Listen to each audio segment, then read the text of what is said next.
है। हमले में रावलपिंडी स्टेडियम तबाह हो गया है। क्या बोला तूने? हमले में रावलपिंडी स्टेडियम तबाह हो गया है। Drone Wake up to reality.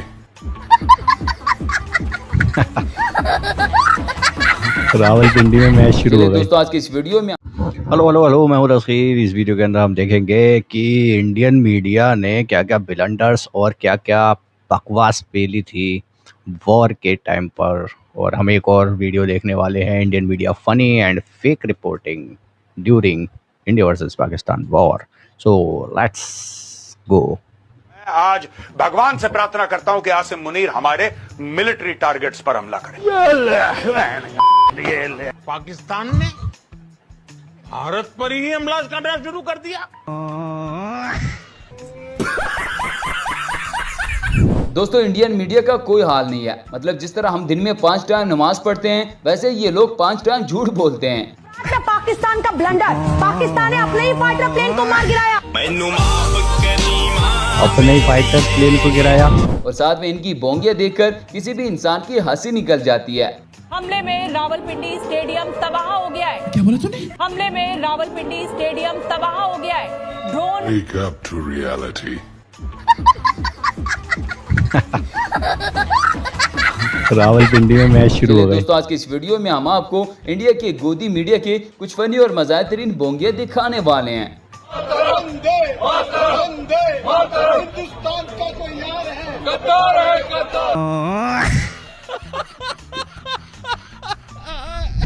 दोस्तों, लंबी लंबी छोड़ने का मुकाबला हो और उसमें इंडिया का ये कार्टून नेटवर्क पीछे रह जाए, ये तो हो ही नहीं सकता। लगता है ये भाई साहब आने वाली बॉलीवुड मूवी की कोई स्टोरी सुना रहा है। जरा आप लोग भी सुनिएगा। India shoots down 2 Pakistani JF-17s and 1 F-16. F-16 is an American fighter jet and JF-17s are the cheap Chinese fighter jets. और इंडिया ने 3 अभी तक गिरा दिए जो कंफर्म्ड है, और भी हो सकते हैं जो आ रही है धीरे धीरे न्यूज, लेकिन 2 JF-17 और 1 F-16 इंडिया ऑलरेडी गिरा चुका है। और उनके पायलट्स भी, ऐसी रिपोर्ट्स आ रही हैं कि एक पायलट को जिंदा भी पकड़ लिया गया है।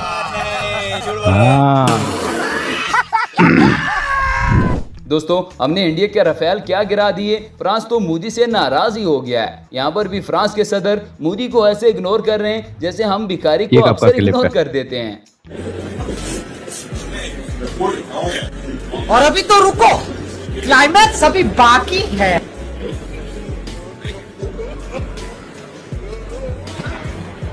ये पहले का क्लिप है। गजब बेइज्जती। इसी तरह जब गोदी मीडिया से कोई आउट ऑफ सिलेबस वाला सवाल पूछ ले तो फिर इनकी हालत कुछ ऐसे हो जाती है। ये लड़का तो सच में धोती खोल रहा है। सवाल ये है कि इंटरनेशनल कम्युनिटी में जो हमारी बेइज्जती हुई, जब हमारे न्यूज चैनल ने अनवेरिफाइड इंफॉर्मेशन चलाई कर कई जगहों पर इस तरह की इंफॉर्मेशन। अरे भाग गई। ये तो धोती खोल रहा है। खोलनी चाहिए इनकी धोती, कितनी फेक रिपोर्टिंग करते हैं। दोस्तों, इंडिया का ये गोदी मीडिया तो हमारे वसीम बदामी से भी 2 कदम आगे निकल गया है। इन्होंने यहाँ पर हमारे एक और F-16 जहाज को गिरा दिया है। वैसे गाय के मूत्र ने इनका दिमाग बिल्कुल ही खराब कर दिया है। दूसरी जो पाकिस्तान की तरफ से कार्रवाई की कोशिश की गई थी, उसका एक जहाज इंडियन टेरिटरी में दाखिल हुआ था, उसे भारत ने मार गिराया। पुलवामा में पाकिस्तान का ये जहाज गिराया गया है, इसकी जानकारी हम आपको दे सकते हैं। और सोर्सेज के मुताबिक ये F-16 भी कौन सी हो सकता है। पाकिस्तान चाइना के दिए हुए कुछ एयरक्राफ्ट जो है वो ऑपरेट करता है। यही नहीं दोस्तों, गोदी मीडिया के अलावा भारत में कुछ अच्छे जर्नलिस्ट भी मौजूद है जिन्होंने मोदी और इसके मीडिया को बिल्कुल ही एक्सपोज कर दिया है। राफेल मार गिराए उन्होंने, इस पे कोई सवाल क्यों नहीं कर रहे हैं? हाँ, तो साहब उस पे नहीं कहेंगे। मैंने उन्हें भटिंडा का दिखाया, मैंने कहा एक मेरे पर्सनल नॉलेज में है, बाकी 2 मुझे अदर सोर्सेज से पता है। तो अब आप एक बात बताइए, आपने तो बड़ी प्रशंसा करके जो 526 करोड़ का मिल रहा था राफेल, वो 1670 करोड़ रुपए का खरीद के बड़े बखान किए थे। देश का यही मीडिया कैसे राफेल ये कर देगा, राफेल वो कर देगा, चीन डर गया, ये डर गया। और अब क्या हुआ? अब एक भी छू नहीं है किसी से, कोई नहीं कह रहा है पंपोर में मिला वो क्या था, अखनूर में मिला वो क्या था, और भटिंडा में एयरबेस के पास जो खेतों में मार गिराया गया वो क्या था। यही नहीं दोस्तों, जब इंडियन मीडिया जेट मुसलसल हमारे आर्मी चीफ को निशाना बना रहे थे, फिर इस पाकिस्तानी ने इंडियन मीडिया को ऐसा जवाब दिया कि उनका मुंह खुला का खुला रह गया। आप उस पर नाराज ना होइएगा, भारतीय मीडिया मुसलसल हमारे आर्मी चीफ को हिट कर रहा है। आर्मी चीफ को लाएंगे, उन्होंने जो रिश्ता देना बाकी पाकिस्तान को दे दे। इस बार डायरेक्ट आर्मी चीफ के ऊपर क्यों है? इसी तरह जब सलमान खान पाकिस्तान के खिलाफ खामोश रहे तो मोदी और इनके जोकरों को गुस्सा आ गया। यहाँ पर भी ये बंदा चिल्ला चिल्लाकर अपने दर्द का इजहार कर रहा है। तो वो सलमान जो इतना बोलता था ना, कौन सलमान? कहाँ है? कहाँ छिपा हुआ है? कहाँ है सलमान खान? जा पूछ क्या? कहाँ छिपा हुआ है? मैं जेब में लेके थोड़ी घूमता हूँ। इस तरह यहाँ पर भी मोदी का एक टाउट मोदी की बड़ी तारीफें कर रहा था और फिर साथ बैठी आंटी ने उसे तत्ते तवे पर बिठा दिया। नरेंद्र मोदी जी वो शेर है, जब दहाड़ते हैं ना तो पूरा विश्व जान जाता है भारत की ताकत। बस एक बार चीन का नाम लेकर दहाड़ दे। ना बोले चीन ने अतिक्रमण किया है, ये कहकर दहाड़ दे। ये चैलेंज देती हूँ मैं आपको। दहाड़े चीन का नाम लेकर नरेंद्र मोदी, वहाँ म्याऊं म्याऊं करने लगते हैं, दहाड़ना भूल जाते हैं। मैं आदेश दोस्तों, इंडियन मीडिया की अलग ही दुनिया है। ये भाई साहब वैसे तो फिजिक्स के टीचर है, लेकिन यहाँ पर पाकिस्तान को खत्म करने का फार्मूला बता रहे हैं। इसने तो पाकिस्तान को बिल्कुल खाला जी का घर समझ लिया है। मोटरसाइकिल कुछ भी आगे नहीं बढ़ पाएगा। हालांकि ट्रेन को रोकने के लिए सबसे ज्यादा होता है जो बड़े जंक्शन होते हैं, उनके जंक्शन पॉइंट पे अगर बम्बार्डमेंट कर दिया जाता है तो ट्रेन का आवाजाही बंद हो जाता है। तो भारत सरकार को स्ट्रेटेजिकली हमला करना पड़ेगा और नीचे से नौसेना का ब्लॉकेज लगा देना है और ऊपर से धो देना है, ताकि अगर 2 दिन के लिए भी सर्जिकल स्ट्राइक होता है तो इसका बहुत लंबा इंपैक्ट पाकिस्तानी अर्थव्यवस्था में दिखना चाहिए कि अगले 10 साल तक पाकिस्तान उसकी भरपाई ही करते रहे। तगड़ी स्ट्रेटेजी बना दी भाई खान सर ने। दोस्तों, गोदी मीडिया ने उठाने में वेट लिफ्टर को भी पीछे छोड़ दिया है। इनका कहना है कि मोदी इसलिए बेहतरीन प्राइम मिनिस्टर है क्योंकि उनका सीना 56 इंच चौड़ा है। इसी हिसाब से तो फिर काली को इनका बाप होना चाहिए क्योंकि उनका सीना 63 इंच चौड़ा है। हद हो गई है। आपको बताते हैं कि प्रधानमंत्री मोदी का सीना सलमान खान से भी 4 इंच चौड़ा है और तो और क्रिकेटर विराट कोहली से 8 इंच ज्यादा चौड़ा है। ये देखिए जरा आपके सामने ये जो तुलना है उस पर गौर कीजिए। विराट के सीने की चौड़ाई 42 इंच है तो सलमान खान के सीने की चौड़ाई 46 इंच है, जबकि मोदी का सीना 56 इंच है। अगर खली की बात करें तो खली का सीना भी करीब 63 इंच चौड़ा है।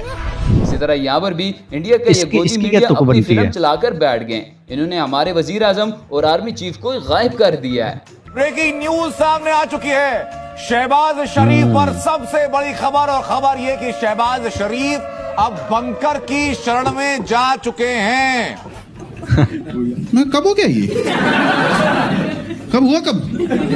आसिम मुनीर के फरार होने की खबरें हैं। शहबाज आसिम मुनीर भी के परिवार के गायब होने की मैं खबरें हैं। किधर तो शहबाज शरीफ के बंकर में शरण लेने की खबर सामने आ चुकी है। अब यही नहीं दोस्तों, इंडिया के लोगों को जंग के बाद पता चला कि असल कार्रवाई तो हमारे साथ डाली गई है। भारतीय मीडिया के हिसाब से मैं आप लोगों के साथ लाहौर से लाइव कर रहा हूँ। और मैं कराची से। मीडिया के हिसाब से हमने पाकिस्तान के अलग अलग शहरों पे कब्जा कर लिया है, लेकिन ये कब्जा नहीं था, ये कब्ज थी। भारतीय मीडिया के हिसाब से हमारी सारी सेना 200, 300 नहीं 20 किलोमीटर 60 किलोमीटर अंदर जा चुकी है। 200-300 किलोमीटर के हिसाब से कल रात को, कल से मेरा मतलब है 8-9 तारीख की जो रात थी, उस रात को हमने पाकिस्तान के कई शहर कैप्चर कर लिए हैं। लो जी दोस्तों, अब जरा इसकी बात भी सुन ले। मैंने तो पहले ही कहा था कि इनका दिमाग गोबर पर ही अटका हुआ है। इस भाई साहब ने गोबर को हीरे से भी महंगा कर दिया है। बता रहा हूं, मेरा नहीं है। सुप्रीम कोर्ट का कहना है कि एक गाय का गोबर जो होता है वो कोहिनूर हीरे से भी ज्यादा महंगा होता है। सुप्रीम कोर्ट ने ये कब कह दिया? पागल हो गए बात क्या? को समझने के लिए अलग से बैठना पड़ेगा एक दिन। ये जो आपने सुप्रीम कोर्ट की वाणी सुना। दोस्तों, ये थी आज की हमारी वीडियो में। अलग से नहीं बैठना पड़ेगा, हॉस्पिटल में बैठना पड़ेगा। और इंडियन मीडिया की ये वो कहानियां थी जिसको कोई हजम नहीं कर पाया, चाहे कोई सा भी चूरन खा लो तुम, लेकिन इस बात को हजम नहीं कर पाओगे कि भाई इंडियन मीडिया ने क्या क्या ब्लंडर्स किए हैं। और हमें तो हंसाया है, पूरी दुनिया में मजाक बनवा दिया और सबको हंसा दिया भाई कि ये क्या कह रही है। लोग इंडिया में ऐसी वीडियोस बनाने लगे कि भाई मैं लाइव कर रहा हूँ कराची और उसमें लाहौर में बैठकर, क्योंकि हमने इंडियन मीडिया के मुताबिक कब्जा कर लिया है भाई उनके शहरों पर और घुस गए हैं अंदर, बमबारी करने वाले हैं। वॉर स्टार्टिंग थी, बहुत ज़्यादा तगड़ी वॉर नहीं हो रही थी लेकिन कब्जे पर पहुंच गए भाई। पूरा पाकिस्तान हमारे कब्ज़े में आ गया। तो इस चीज़ ने काफ़ी शर्मिंदगी उठाई है इंडियंस ने इस चीज़ को लेकर, इंडियन मीडिया ने जो फेक रिपोर्टिंग की है। हालांकि ये कुछ शोज़ करते हैं जिसमें लोगों को बुलाते हैं इनके मतलब की बात ना हो तो उस बंदे को बोलने नहीं देते, ये बात हकीकत है। और इसमें हमने देखा एक लड़का बोल रहा था कि भाई जो हमारी बेइज्जती हुई इंटरनेशनल उसमें फेक रिपोर्टिंग करी है आप लोगों ने या इंडियन मीडिया ने, उसके ऊपर बोलना चाहा उसने तो माइक हटा लिया उसका। ये है इंडियन मीडिया। वाह वाह वाह, सुधर जाओ भाई, सुधर जाओ। कितनी रैंक नीचे करवाओगे और अपनी टीआरपी के चक्कर में। एंड करते हैं वीडियो को, टेक केयर।